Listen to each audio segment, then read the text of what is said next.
அனைவருக்கும் வணக்கம். நான் காயத்ரி கிருஷ்ணன். இன்றைக்கி நம்ம சக்கரவள்ளி கிழங்கு ரவையை சேர்த்து ஒரு சூப்பரான ஒரு ஈவினிங் டைம் ஸ்நாக் ரெசிபி தான் பார்க்க போகிறோம். ஸ்கூல் விட்டு வர குழந்தைங்களுக்கு சாதாரணமாக நம்ம சக்கரவள்ளி கிழங்கு பாயில் பண்ணி தருவோம். அதை விட இந்த மாதிரி ஒரு தடவை ரவையோடு சேர்த்து ஒரு ரெசிபி செஞ்சு பாருங்கள், ரொம்ப ஆசையாக சாப்பிடுவாங்க. வாங்க வீடியோக்குள்ளே போய் எப்படி செய்கிறதுன்னு பார்க்கலாம். அதுக்கு நான் இன்றைக்கி ஒரே ஒரு சக்கரவள்ளி கிழங்கு எடுத்திருக்கேன். இப்போ இந்த சக்கரவள்ளி கிழங்கோட தோல் எல்லாத்தையும் ரிமூவ் பண்ணிவிட்டு நல்லா வாஷ் பண்ணி எடுத்துக்கலாம். தோல் எல்லாத்தையும் எடுத்துகிட்டு வாஷ் பண்ணியாச்சு. இப்போ இதை வந்து நம்ம கட் பண்ணி எடுத்துக்கலாம். பாருங்கள், சக்கரவள்ளி கிழங்கை நம்ம கட் பண்ணி எடுத்து வச்சிட்டோம். இன்றைக்கி நம்ம இட்லி பாத்திரத்தில் தான் பாயில் பண்ணி எடுத்துக்க போகிறோம். ஏன்னா இதை வந்து நம்ம ஸ்டீம் தான் பண்ணணும். நீங்கள் ஸ்டீமரில் கூட வேணும்னா ஸ்டீம் பண்ணிக்கலாம். நான் இன்றைக்கி இட்லி பிளேட்டுக்கு அடியில் இட்லி பாத்திரத்தில் தண்ணி விட்டு தண்ணி லேசாக கொதி வந்ததுக்கப்புறம் பாருங்கள், ஒரே ஒரு இட்லி பிளேட் எடுத்து அதில் நம்ம கட் பண்ணி வச்ச சக்கரவள்ளி கிழங்கு பீசஸ் எல்லாத்தையுமே வச்சுட்டேன். ரொம்பவே ஹெல்த்தியான ரெசிபி. ஏன்னா பார்த்தீங்கன்னா எண்ணெய் எதுவும் சேர்க்காம வெறும் ஸ்டீம் தான் பண்ணி நம்ம எடுத்துக்க போகிறோம். பாருங்கள், எல்லாத்தையும் இட்லி பிளேட்டில் நம்ம சேர்த்தாச்சு. இப்போ இதை நம்ம மூடி வச்சிடலாம். 10 நிமிஷம் மீடியம் ஃப்ளேம்லேயே ரெடியாகட்டும்.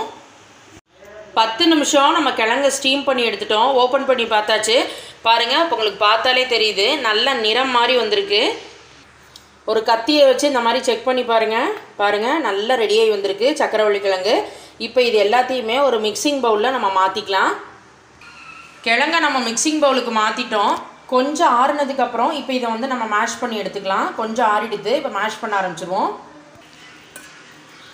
மேஷரை வச்சு மேஷ் பண்ண ஆரம்பிக்கலாம். பாருங்கள், நல்லாவே கிழங்கு ஸ்டீம் ஆகி வந்திருக்கு. அதனால் ஈஸியாக மேஷ் ஆகி வந்துருச்சு.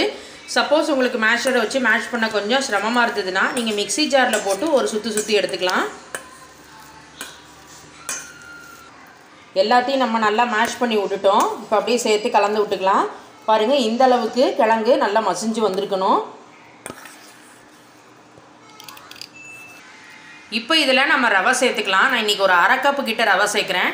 நீங்கள் எந்த ரவைனாலும் யூஸ் பண்ணிக்கோங்க. வறுத்த ரவை, வறுக்காத ரவை எதுனாலும் எடுத்துக்கலாம். நான் இன்றைக்கி வறுத்த ரவை தான் எடுக்கிறேன். ரவையோடு சேர்த்து ஒரு தடவை கலந்து விட்டுக்கலாம். இப்போ நம்ம ரவையை சேர்த்து கலந்துட்டோம். ரவை பார்த்திங்கன்னா ஒரு பைண்டிங்காக தான் நம்ம வந்து ஆட் பண்ணியிருக்கோம். இப்போ இதில் நம்ம ஸ்வீட்னஸ்க்கு நான் இன்றைக்கி நாட்டு சக்கரை தான் சேர்த்துருக்கேன். நீங்கள் வந்து உங்கள் சக்கரவள்ளி கிழங்கோட அந்த ஸ்வீட்னஸை பொறுத்துட்டு பார்த்துட்டு நீங்கள் ஆட் பண்ணிக்கோங்க எவ்வளோ தேவையோ. நான் ஒரு 2 டேபிள் ஸ்பூன் கிட்ட நாட்டு சக்கரை ஆட் பண்ணியிருக்கேன். நீங்கள் நாட்டு சக்கரைக்கு பதிலாக வெல்லமும் சேர்த்துக்கலாம். இல்லை நீங்கள் ஒயிட் சுகர் வேணும்னா நீங்கள் அதுவும் ஆட் பண்ணிக்கலாம். உங்களோட சாய்ஸ் தான். இப்போ அதை நாட்டு சக்கரையோடு சேர்த்து நல்லா கலந்து விட்டுக்கோங்க. சர்க்கரையோடு சேர்த்து கலந்தாச்சு. இப்போ இதில் பாருங்கள், ஒரே ஒரு சிட்டிகை மட்டும் சால்ட்டு சேர்த்துக்கலாம். ஒரு டேஸ்ட்டுக்கு சேர்த்து மிக்ஸ் பண்ணி விட்டுப்போம்.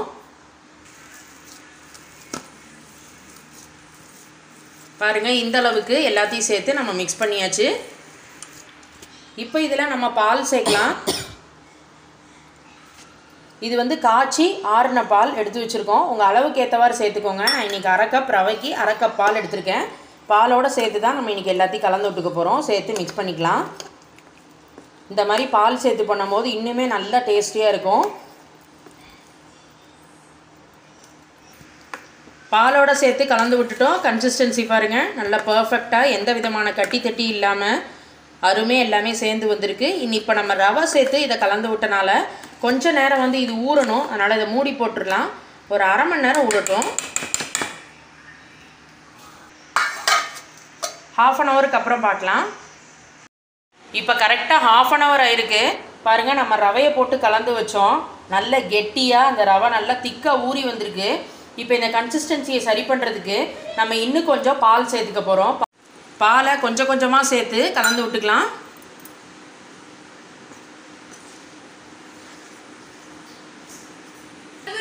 பாலை சேர்த்து கலந்தாச்சு. பாருங்கள், இந்த கன்சிஸ்டன்சியில் இருக்கணும்.